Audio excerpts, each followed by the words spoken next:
नमस्ते मेरे प्रिय छात्र। जैसे मध्यकालीन कविता सूरदास के बारे में बात कर रहा था। सूरदास के बारे में उपन्यास तीसरा अभी चला, जिसमें सबसे पहले तो मैं सूरदास का जीवन, श्री कृष्ण के बारे में मैंने बात किया। तत्पश्चात जैसे सूरदास द्वारा रचे गए 3 पद, इस सूरदास के पद में संत कवि सूरदास जिसके रचयिता, जिसकी मुख्य बात है जैसे भागवत पुराण इसका मूलाधार है। उसके पश्चात जैसे सूरदास से रचे हुए सूर सागर, सूर साहित्य, सूर लहरी, और उसके बाद जैसे श्री कृष्ण, वासुदेव देवकी और गोकुल मथुरा, ये सभी इस पाठ के माध्यम से आ जाएंगे। जैसे पहले पद में सूरदास ने कहा कि जैसे श्री कृष्ण से बिछड़कर जो गोपिकाओं का प्रेम था, प्रेम विरह पीड़ा दुख जो था, उसे दूर करने की बात पहले पद में उन्होंने किया। और दूसरे पद में श्री कृष्ण के रूप सौंदर्य के बारे में उन्होंने बात किया, वर्णन किया श्री कृष्ण का रूप सौंदर्य कैसा होता। आज मैं तीसरे पद की तरफ जाने से पहले संक्षिप्त रूप से मैं ये 2 पदों का मैं परिचय दूंगा, उसके बाद जैसे तीसरे पद की तरफ हम चलते हैं। पहले पद में जैसे श्री कृष्ण के मित्र या मंत्री उद्धव के रूप में जब श्री कृष्ण मथुरा गोकुल छोड़ के मथुरा वापस जाते हैं अपने उद्देश्य को पूर्ति के लिए, कंस का वध करने के लिए, उस समय गोकुल में जो कृष्ण के सहेलियां या गोपिकाएं थे, वो कृष्ण के प्रेम के विरह में दुखित और पीड़ित बैठे हुए थे। उस समय उद्धव मंत्री के रूप में कृष्ण का संदेश लेकर, श्री कृष्ण का संदेश लेकर गोकुल वापस आते हैं। उस समय सारे गोपिकाएं श्री उद्धव को घेर लेते हैं, और घेरने के बाद जैसे उद्धव से संबोधित करते हुए वो कह रहे हैं कि ये उद्धव, आज हम बड़ो भागी। गोपिकाएं उद्धव को संबोधित करके बताना चाहते हैं कि हम सबसे आज बड़े भाग्यशाली है जो कृष्ण का दर्शन हम आपके आंखों में किया। और उसके बाद जैसे वो बताना चाहते हैं, बहुत सारे उदाहरण दिए, जैसे फूल खुशबू लेके आती है हवास, और मधुक जैसे कोहरा, जैसे फूलों से सुगंध लेकर जैसे अंगम में जैसे आनंदित होता, वैसे श्री कृष्ण का चेहरा या उनका रूप उद्धव की आंखों में देखकर उतना ही आनंद हो रहा है जैसे भौरे को आनंद होता है। और बताना चाहते हैं जैसे दूसरी बात जैसे इंसान अपनी दृष्टि से अपना चेहरा जब आईने में देखता है तो आईना में देखने के बाद उसे अति आनंद होता है, अच्छा लगता है, अपना चेहरा उसे सुंदर दिखता है। उनकी वजह से गोपिकाएं श्री कृष्ण उद्धव से संबोधित करते हुए पहले पद में सूरदास से बताया। दूसरे पद में बताना चाहते हैं जैसे श्री कृष्ण का रूप सौंदर्य, जैसे श्री कृष्ण का रूप रंग कैसा है, जैसे एकदम सावला रंग है, और सर पे मोर का मुकुट पंख से लगा हुआ, और कानों में मछली के आकार के कुंडल है। और तत्पश्चात जैसे बताना चाहते हैं पीले वस्त्र पहने हुए, और पीले वस्त्र के तत्पश्चात जैसे अपने सांवले शरीर पर क्या कर रहे हो, जैसे चंदन का लेप लगाए हुए, इसलिए जैसे श्री कृष्ण अति सुंदर वहां पर दिखाई दे रहे हैं। श्री कृष्ण के रूप सौंदर्य के बारे में बताना चाहते हैं जैसे, और वो बता रहे कि जैसे जब श्री कृष्ण की सुंदरता को देखकर सारे गोपिकाएं मंत्रमुग्ध हो जाते हैं, मोहित हो जाते हैं, चकित हो जाते हैं, और वो जैसे संकोचवश, प्रेम से संकोचवश, लज्जा से वगैरह कृष्ण के निकट जाना चाहते हैं, लेकिन कृष्ण के निकट जा नहीं पा रहे, संकोचवश। और वो बताना चाहते हैं जैसे श्री कृष्ण कैसे हैं, सूरदास के कृष्ण सबके मन की इच्छा को पूरा करने वाले, मन की बातों को समझने वाले। अगर जैसे गोपिकाएं जो कृष्ण को मन की बात बताना चाहते हैं, लेकिन वो बात ओटो पर आ रहे लेकिन बाहर नहीं आ रही, मन की बात मन में ही रह गई। क्या बताना चाहते हैं, मन की बात मन में रह गई, कृष्ण को नहीं बता पाए। लेकिन कृष्ण अपने भक्तों के, अपने सेवकों के समझ क्या कहना चाहते हो, अपने मन के भक्तों के मन को पढ़ लेते हैं, और मन की बातों को समझकर उनकी जो व्रत है, उनकी जो इच्छा है, उसे पूरे करने वाले कौन है, श्री कृष्ण। अगर भक्तों के मन की इच्छा को पूरा करने वाले, समझकर मन की बातों को समझकर पूरा करने वाले श्री कृष्ण, ये दूसरे पद में बताना चाहते हैं। और उसके बाद जैसे बताना चाहते हैं सूरदास के तीसरे पद की तरफ मैं चलता हूं। आप कहते जैसे गोकुल में मुख्य व्यवसाय क्या था, तीसरे पद में क्या वर्णन किया गया, माखन चोरी प्रसंग। बहुत ही सुंदर रूप से सूरदास ने माखन चोरी प्रसंग का क्या वर्णन किया गया। अगर माखन चोरी जैसे कृष्ण बचपन में समझ लगभग 12-14 साल यही करते रहे गोकुल में। आदर जैसे गोकुल में मुख्य व्यवसाय क्या था, व्यवसाय मतलब व्यापार, जैसे बिजनेस बोलते हैं, क्या था, दूध दही दूध दही और माखन बेचना, उसका व्यापार बहुत जोर शोर से चलता।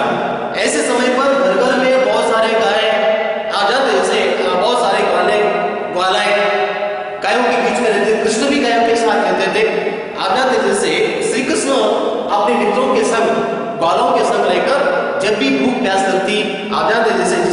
जाना, बिना बताए अगर चोरी छुप के जाना, और वहां घर में जितना भी माखन दही दूध है उसे चट कर जाना।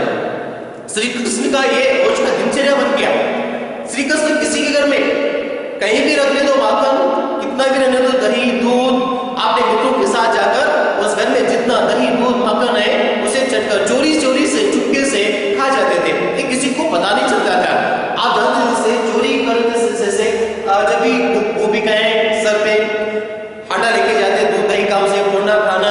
आप जानते जैसे कृष्ण को ये संबोधित किया गया इसके कार्यों को देखकर चोरी का रूप धारण करके चोर खाना बोलते थे। आप जानते जैसे चोर उनका चोर बोलकर उन्हें संबोधित किया जाता था कभी कभी गुस्से में, लेकिन श्री कृष्ण इन बातों को समझ के ध्यान में लेकर जैसे अपने कार्य को पूरे करते रहे। जब कृष्ण माखन दही खाने की वजह से उनका दिमाग बड़ा तेज था, बहुत होशियार, बहुत ही शक्तिशाली। आप जानते जैसे ब्रह्मांड में उनके जैसा शक्तिशाली कोई दूसरा पुरुष नहीं बोल के जैसे यहाँ भागवत पुराण में जैसे वर्णन किया गया। आप जानते जैसे सूरदास ने उसी एक माखन चोरी प्रसंग, एक छोटा सा घटना जो कृष्ण के साथ घटा गोकुल में, उस घटना के बारे में सूरदास तीसरे चरण में क्या वर्णन करें, क्या बताना चाहते हैं। जैसे चोरी करत का ना धरी पाए, आप जानते जैसे चोरी करत का ना धरी पाए, निसी बासर मोही बहुत ही सतायो। आप जानते जैसे चोरी करत का ना धरी पाए, निसी बासर मोही बहुत सतायो। अर्जुन तो हरि हरि आ गई है। आप जानते हैं अब हरि हरि आ गई है। चोरी करत का ना धरी पाए, लगभग 10 से 12 साल हो गए ना, क्या कहते हैं, जो चोरी का कार्य था अपने मित्रों के संग रहकर, दोस्तों के सखों के संग रहकर किसी के हाथ नहीं, रंगे हाथ नहीं पकड़ गए। अब तक कृष्ण बहुत सारी लीला की है, उनमें से एक छोटी सी घटना आपको मैं बता रहा हूं। जैसे श्री कृष्ण बचपन से लेकर अनेक लीलाएं की है। एक लीला मैंने बताया था जो पूतना का वध किए थे। आप जानते उसके पश्चात जैसे श्री कृष्ण ने वो भी लीला बताया, जैसे छोटे छोटे जो बच्चे होते हैं ना, जब माँ घर में काम करते समय या खेतों में काम करते समय बच्चे को जमीन पर बिठाती है। बच्चे को जमीन पर बिठाने के बाद बच्चा क्या करता मालूम है, खेतों में बैठने की वजह से खेत में जो है मिट्टी या घर में बिठाने का, आंगन में आ गए, गली में आ गए, तो आंगन में गली में जो मिट्टी है, मिट्टी खाता बच्चा। छोटे बच्चे भगवान के रूप माने जाते, मन के भोले, मन के सच्चे, दिल के सच्चे, समझ के ना क्या कहते हैं, हाथ में जो है उसे खाते। खास तौर पे जैसे मिट्टी खाते समय जैसे घर वाले आकर देखकर उसके मुंह से मिट्टी निकालते। कृष्ण भी ऐसे थे। रूप तो कृष्ण जैसे विष्णु के अवतार माने जाते हैं, लेकिन ये सामान्य मनुष्य के रूप में जन्म लेकर सामान्य मनुष्य जो कार्य करता है, जो खेल खेलता, खेलकूद करता, वो सभी कृष्ण ने उसका आनंद लिया। बचपन में मनुष्य के रूप में जन्म लेने की वजह से जो मनुष्य, सामान्य मनुष्य, आम मनुष्य जो करता है वो सभी क्रिया किए।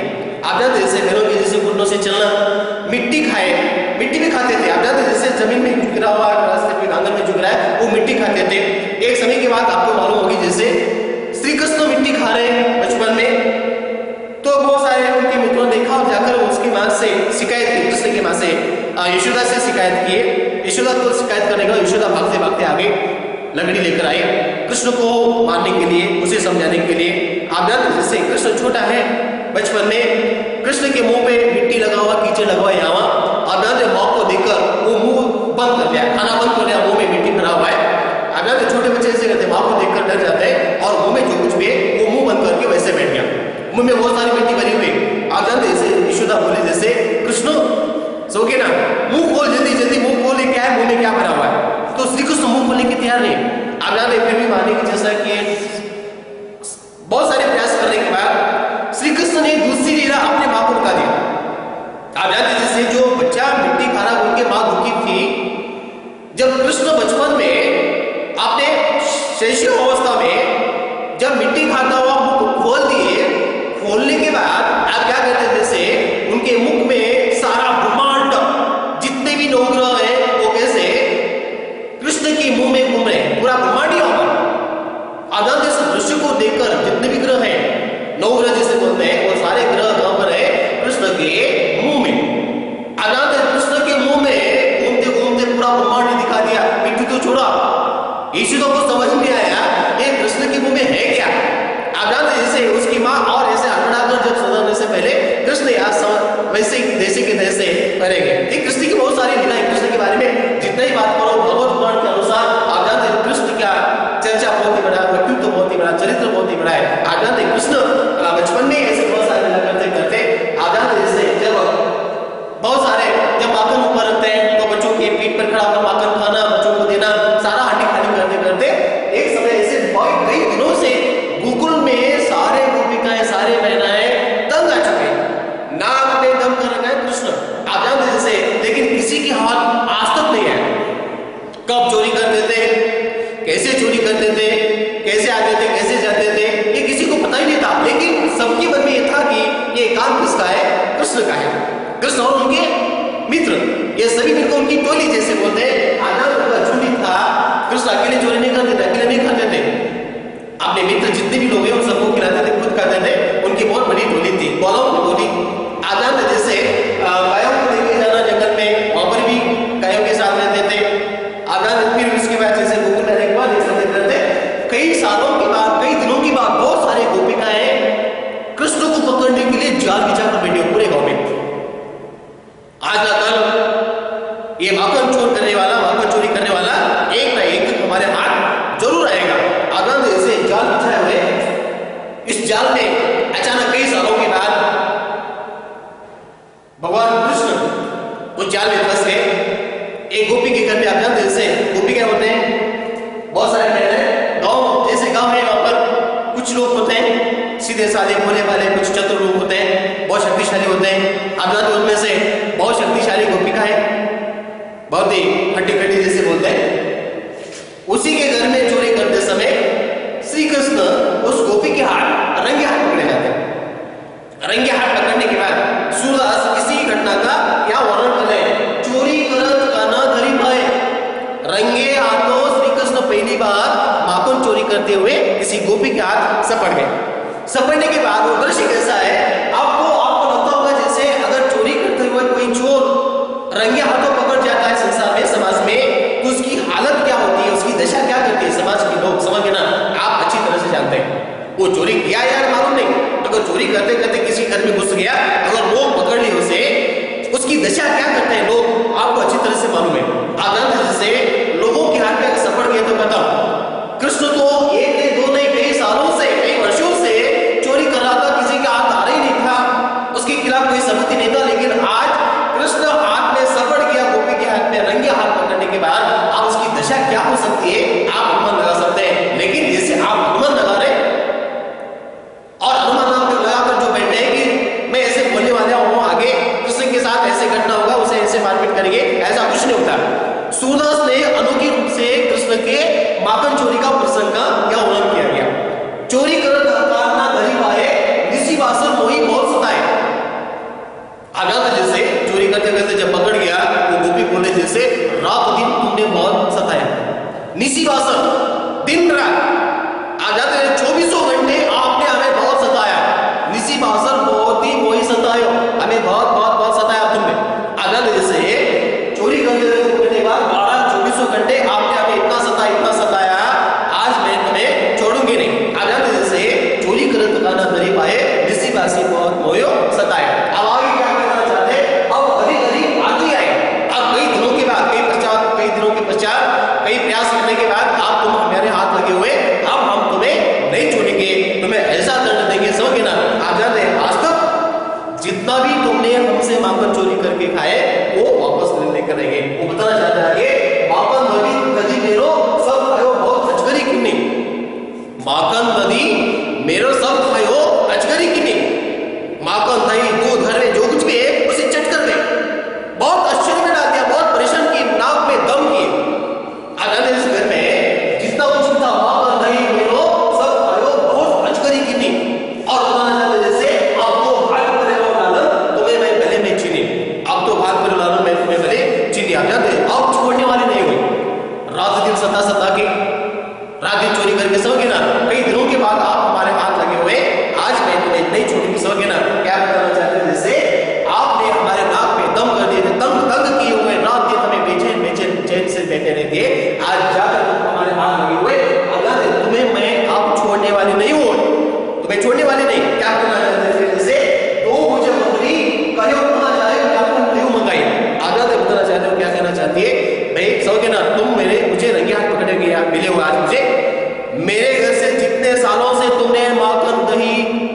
चोरी करके खाए हैं वो सारा माखन दही दूध मैं तेरे मां से मंगाऊंगी।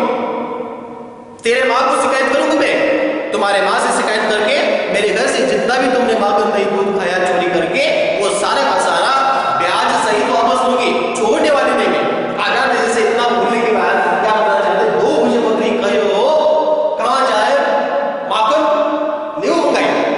आजाद दोनों भुजा कृष्ण कैसे, दोनों कृष्ण जब सामने खड़े ऐसे बोला रूप चेहरा लेकर, कृष्ण कुछ बोल रहे हैं, उसे उल्टा पुल्टा कुछ नहीं बोल रहे, वो चुपचाप ठहरे हुए उस गोपी का चेहरा देखते हुए सो आप जानते जैसे।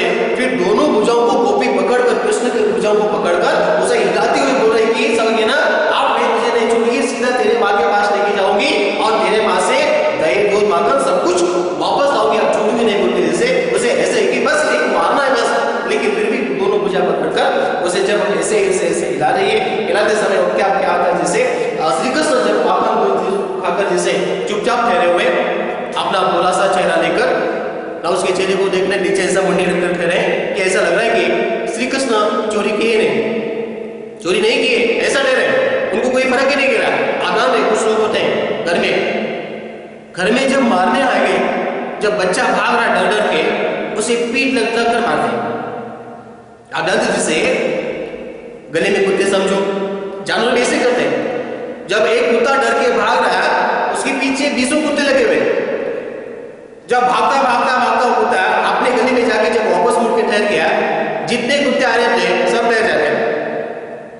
आदमी को गुस्सा कब आता है जब उसे सता जैसे उसके प्रश्न को उत्तर नहीं मिला, भाग रहा डर के भाग रहा ना, आदमी को जोश आता है।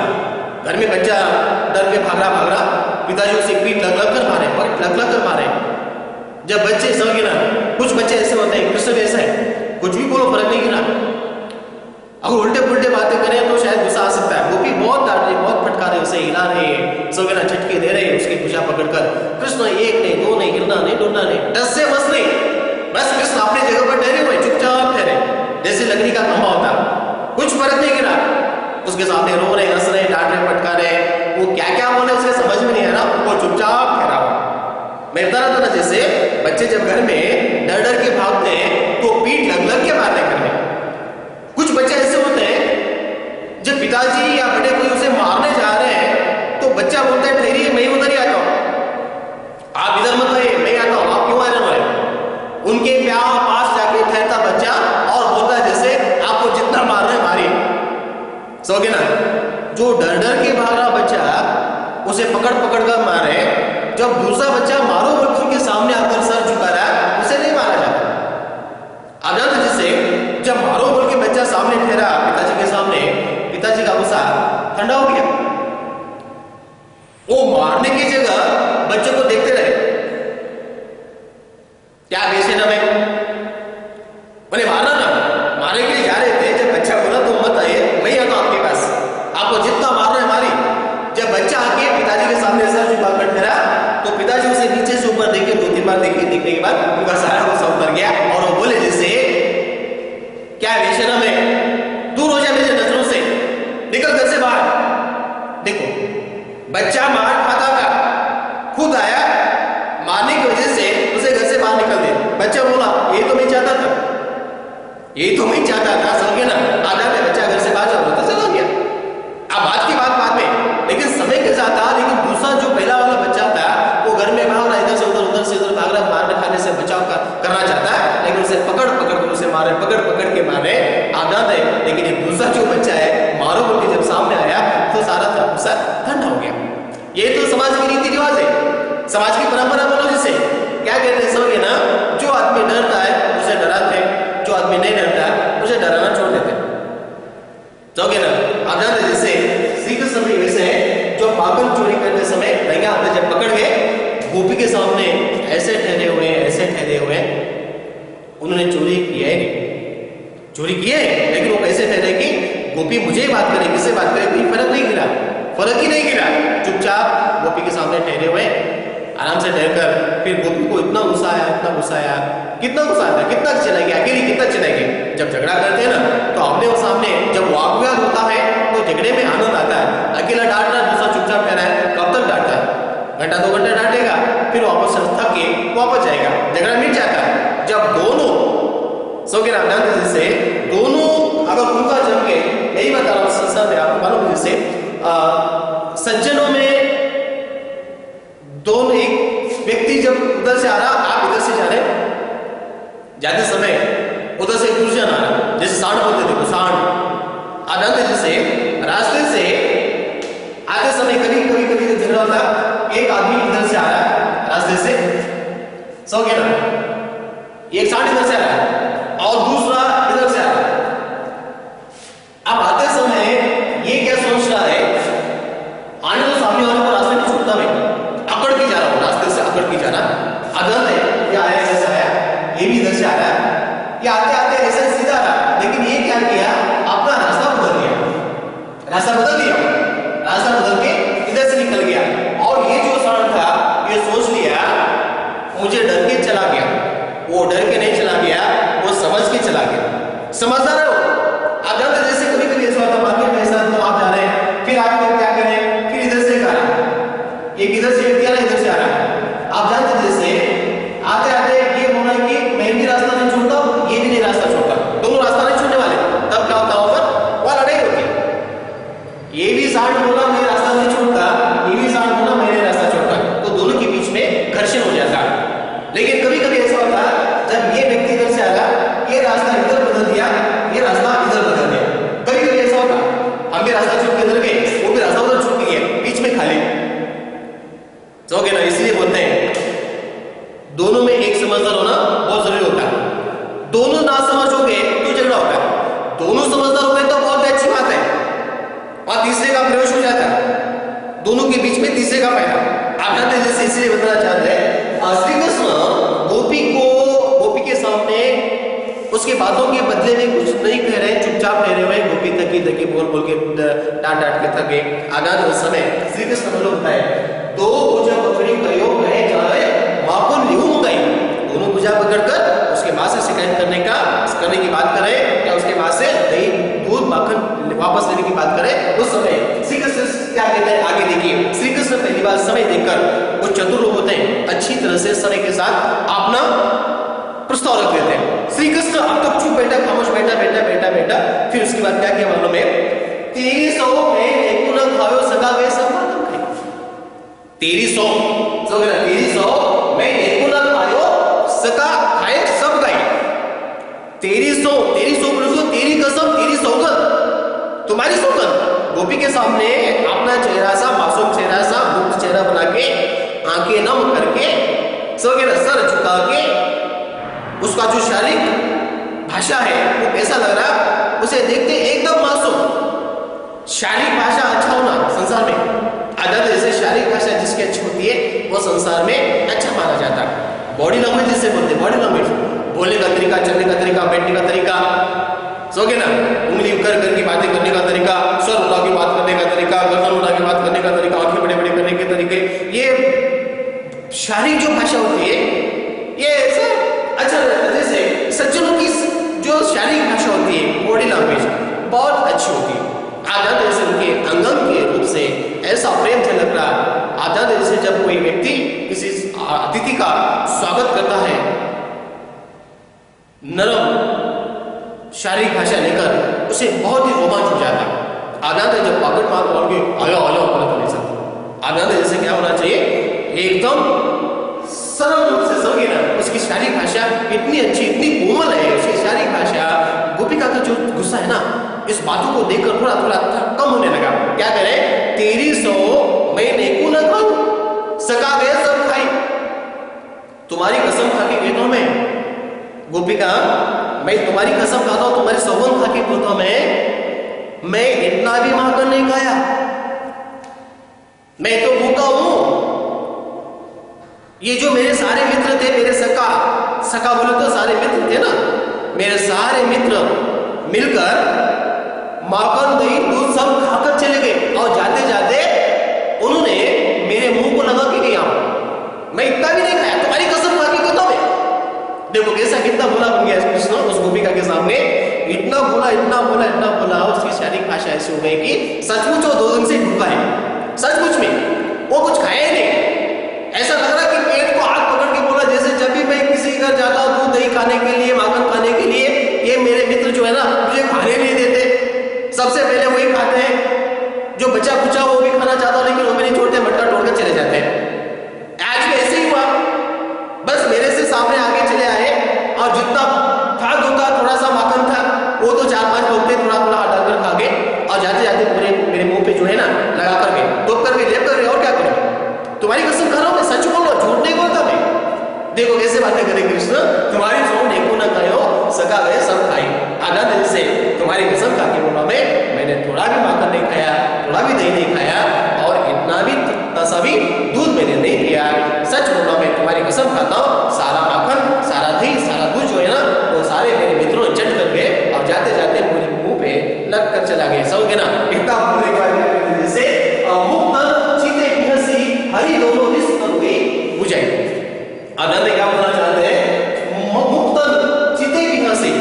गोपिका जो उसके चेहरे पर गुस्सा था, गुस्से के रेखा थे, क्रोध के चिन्ह थे ना, वो वैसे मुक्त चित्ते सब ना मुक्त चित्ते भी हंसी।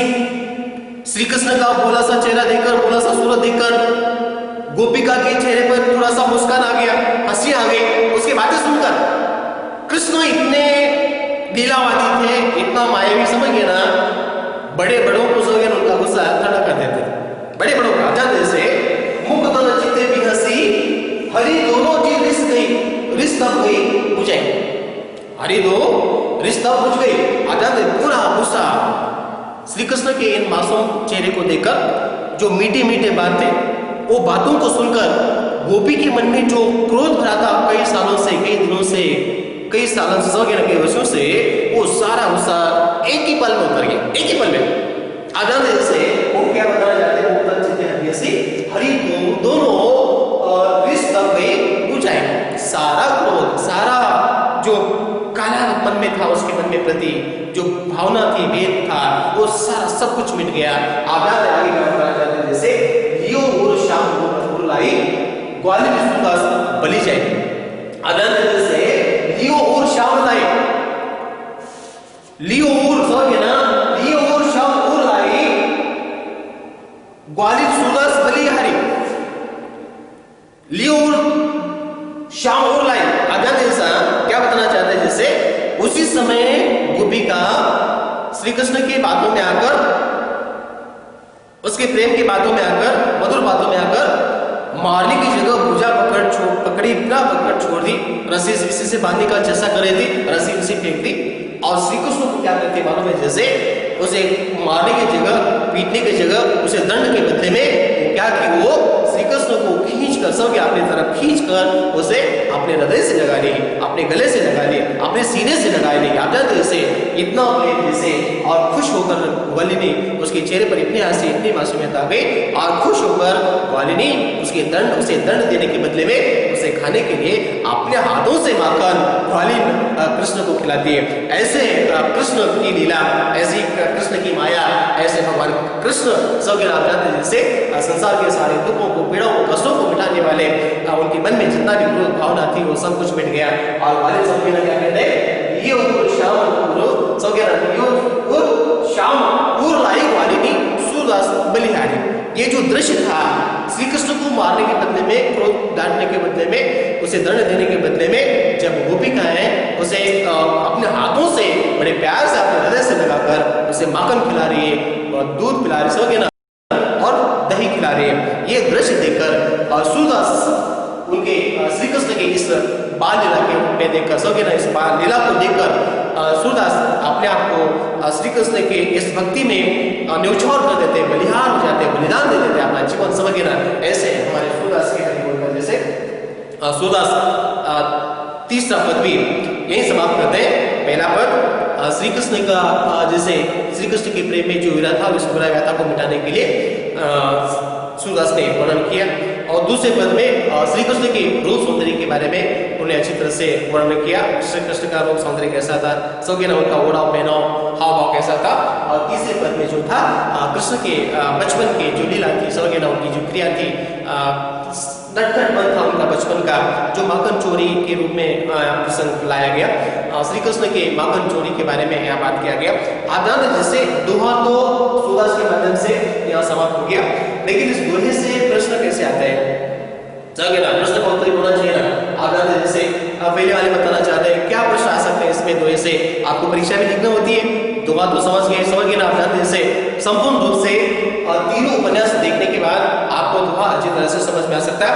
और दोहे से कैसे सवाल आ जाते हैं वो भी मैं आपको बताता हूँ। जैसे पहला दोहा कहता है, जैसे श्री कृष्ण के विरह गाथा में तड़पन की बात पहले दोहे में कहा गया था, वहां पर बताना चाहते हैं, जैसे गोपिकाएं किसे संबोधित कर रहे हैं, समझ गए ना, गोपिकाएं किसे संबोधित करते हुए बातें कर रहे हैं, किसे संबोधित कर रहे हैं गोपिकाएं, उद्धव से संबोधित करते हुए बातें कर रहे हैं, समझे ना, उद्धव को संबोधित करते हुए। उत्तर देना में जैसे प्रश्न क्या आ सकता है, किसे संबोधित करते हुए बातें कर रहे हैं गोपिकाएं, समझे ना, क्या कहते हैं, उद्धव को संबोधित करते हुए बातें कर रहे हैं। और दूसरा प्रश्न क्या आ सकता है, जैसे क्या कह सकता है, जैसे कौन अपने आप को भाग्यशाली समझ रहे हैं। आनंद जैसे कौन अपने आप को भाग्यशाली समझ सकते हैं? कौन अपने आप को भाग्यशाली समझ रहे हैं? क्या बताया पहले पंक्ति में? वो दो हम आजू भाई बड़े भागी, हम बड़े भाग्यशाली। कौन बता रहे हैं? गोपिकाएं बता रहे हैं। किसे बता रहे हैं? उद्धव को। सवाल क्या है? कौन अपने आप को भाग्यशाली समझ रहा है? बस इतना ही देना आपको। कौन भाग्यशाली समझ रहा है? गोपिकाएं अपने आप को भाग्यशाली समझ रहा है। किसको बता रहे हो? बात अलग है। समझ गए ना? अगर प्रश्न आया गोपिकाएं अपने आप को भाग्यशाली समझते हो, किससे बातें कर रहे हैं? उद्धव से बातें करें, ऐसे बताना। जैसा प्रश्न आता उस प्रश्न के अनुसार हमें बोलना चाहिए और प्रश्न के अनुसार हमें उत्तर देना चाहिए। इसलिए उत्तर देने से पहले हमें अच्छी तरह से प्रश्न को दोहराना चाहिए, 1 या 2 बार पढ़ना चाहिए अच्छी तरह से। प्रश्न में क्या पूछा जा रहा, हमें क्या लिखना चाहिए, और वही विद्यार्थी सफल हो जाता प्रश्न के अनुसार उत्तर लिखने वाला। प्रश्न एक पूछ रहा, उत्तर अनेक लिख रहा है, तो उसका कोई तालमेल नहीं होता। इसलिए प्रश्न को अच्छी तरह समझिए और अच्छी तरह समझकर उस प्रश्न के अनुसार ही उत्तर दीजिए। प्रश्न क्या किया जा रहा है? कौन अपने आप को भाग्यशाली समझते हैं? गोपिकाएं अपने आप को भाग्यशाली समझते हैं। बस इतना ही आपको लिखना है। और दूसरी बात, मैंने पहला प्रश्न क्या किया? किससे संबोधित कर रहे हैं? उद्धव से संबोधित कर रहे हैं। समझ रहे? 2 प्रश्न ऐसे आ जाते हैं। फिर बताना चाहते हैं मन की बात कहाँ रह गई? मन की बात कहाँ रह गई? आप जानते हैं मन की बात कहाँ रह गई? मन की बात मन में रह गई।